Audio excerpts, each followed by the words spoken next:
Rio de Janeiro no começo do século passado, mas podia ser qualquer cidade brasileira daquela época. Entrávamos no tão esperado século XX, ainda nas condições de vida do século XIX. O país inteiro sofria com as chamadas doenças tropicais. Eram tempos difíceis. Os cientistas que buscavam a cura eram atacados por todos os lados. Parte da imprensa estimulava uma resistência às campanhas de vacinação. Isso enquanto a cólera, a malária, a febre amarela matavam milhares de pessoas. Entender o combate a todas essas doenças passa obrigatoriamente por um nome: Adolfo Lutz. Neste nosso espaço aberto, você vai conhecer o trabalho de dois pesquisadores que levantaram todo o acervo de Lutz, considerado um dos maiores cientistas que o Brasil já teve. Poucos cientistas brasileiros foram tão versáteis em tantas áreas assim quanto o Lutz. Os professores Jaime Benchimol e Magali Romero Sá fazem parte da Fundação Oswaldo Cruz e há 2 anos e meio começaram esse trabalho. É nessa pequena sala da Biblioteca do Museu Nacional do Rio de Janeiro que eles coordenam uma equipe de 20 pessoas. Eles se concentram nessas 2 grandes prateleiras. As caixas guardam documentos, recortes. Os livros antigos, em várias línguas, contêm os avanços da medicina, com pesquisas de cientistas do mundo todo e que Lutz estudava com disciplina.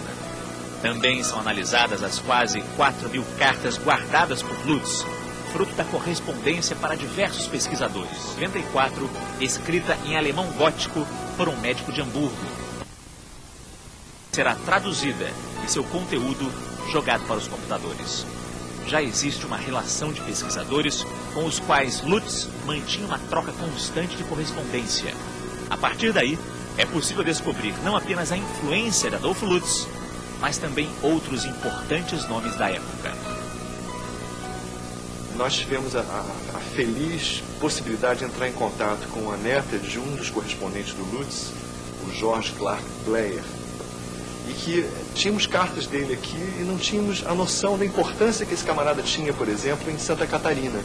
Não só como naturalista, história de vida interessantíssima, mas como um dos caras que fundou a saúde pública. Foi quase que um Oswaldo Cruz, entendeu, da instituição da saúde pública lá. E graças a esse contato, por exemplo, a gente conseguiu a correspondência chamada ativa, que é das cartas que o Lutz escreveu para ele, e formou uma série super interessante. Então, a gente pretende tentar garimpar nos arquivos europeus as cartas do Lutz. A gente já está conseguindo algumas coisas interessantes, e a gente tem a esperança, inclusive, de que os descendentes, né, das pessoas que entraram em contato, com a divulgação do trabalho, eles possam esse material apareça. Isso é muito importante. Os professores Jaime e Magali garimpam ainda objetos de Adolfo Lutz, como esta caixa. Aqui dentro, cuidadosamente guardados em envelopes, 200 desenhos de insetos e moscas. Feitos a pedido de Lutz, faziam parte dos estudos e foram guardados ao longo de uma intensa vida dedicada à pesquisa. Lutz foi pioneiro em diversas áreas de conhecimento. Ele foi pioneiro na área de protozoologia. Os trabalhos dele de hematologia foram pioneiros. Medicina veterinária, zoologia médica, anfíbio, escorpiões também. Ele trabalhou com um grupo muito interessante, e ofidismo e também a histossomose com os planorvídeos.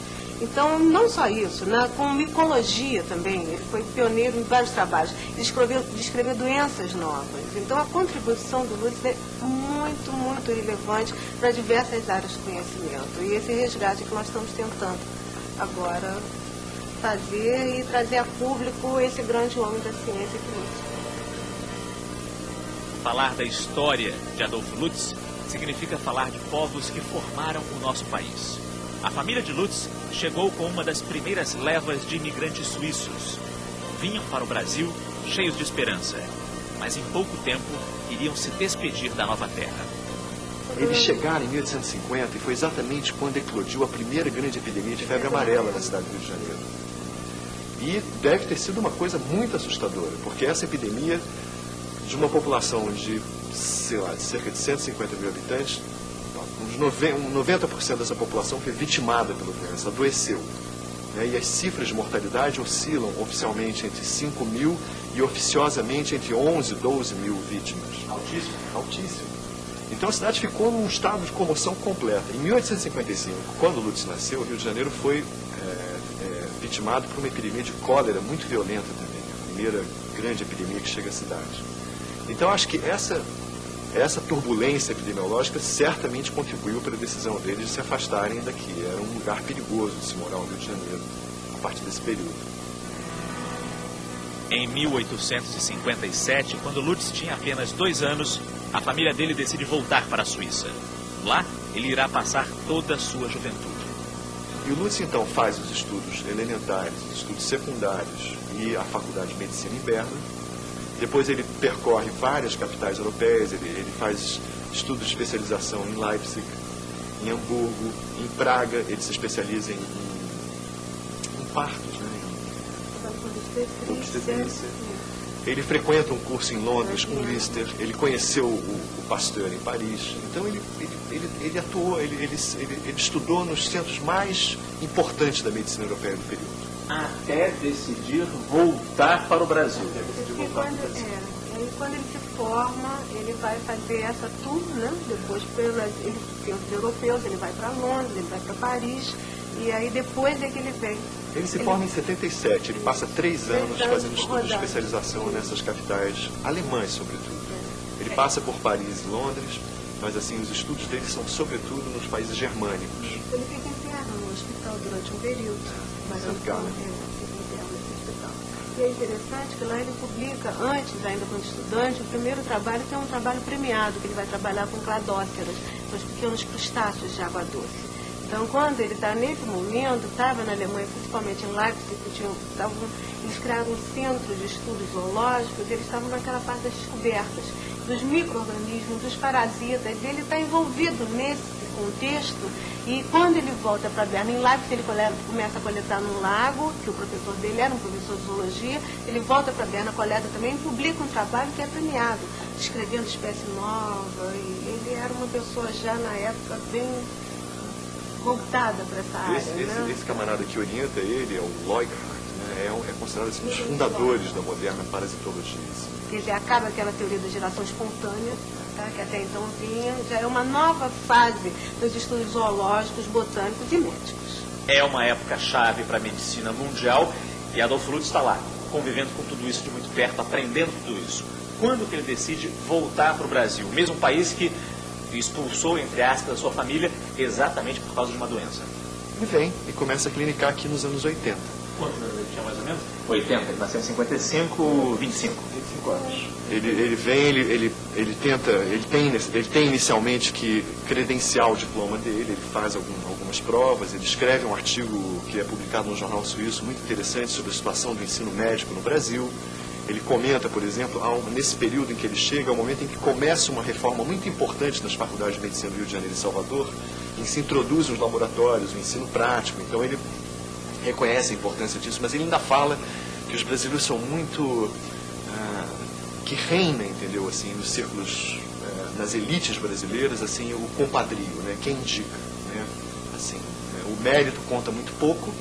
Ele faz comentários também muito sarcásticos sobre assim, a influência que tinha a cultura francesa. Todos os brasileiros das classes ilustradas, eles sabiam falar perfeitamente, fluentemente o francês. Eles dependiam muito dos tratados médicos europeus, mas repetiam aquilo sem muita criatividade e ignoravam inteiramente a medicina alemã e inglesa, que é uma coisa que espanta ele, entendeu? Assim, não tinham a menor noção do que se passava nos centros médicos alemães e que eles eram muito importantes nesse período. Ou seja, uma pessoa de fora, melhor do que ninguém, consegue enxergar o nosso país. E ele foi responsável por trazer muito dessas informações. Sim, com certeza. Ele introduz várias coisas aqui no Brasil. Ele é pioneiro em diversas disciplinas científicas, né, que ele inicia aqui. Ele tenta se estabelecer no Rio, não dá certo. Ele faz uma experiência de se estabelecer em Petrópolis, também não dá certo. Aí ele vai se estabelecer no interior de São Paulo, numa cidade chamada Limeira, que é um centro cafeiro importante e que é um centro que serviu a primeira experiência de introdução de imigrantes europeus para substituir a força de trabalho escravo. Foi nesse pequeno sobrado que morou Adolfo Lutz, em Limeira. Aqui vivia uma irmã dele, Helena, e um sobrinho. Escrevendo em alemão, é assim que saem os primeiros tratados de Lutz sobre parasitologia, microbiologia, dermatologia. Ele traz a experiência obtida nos estudos da Europa para desenvolver suas pesquisas aqui no Brasil.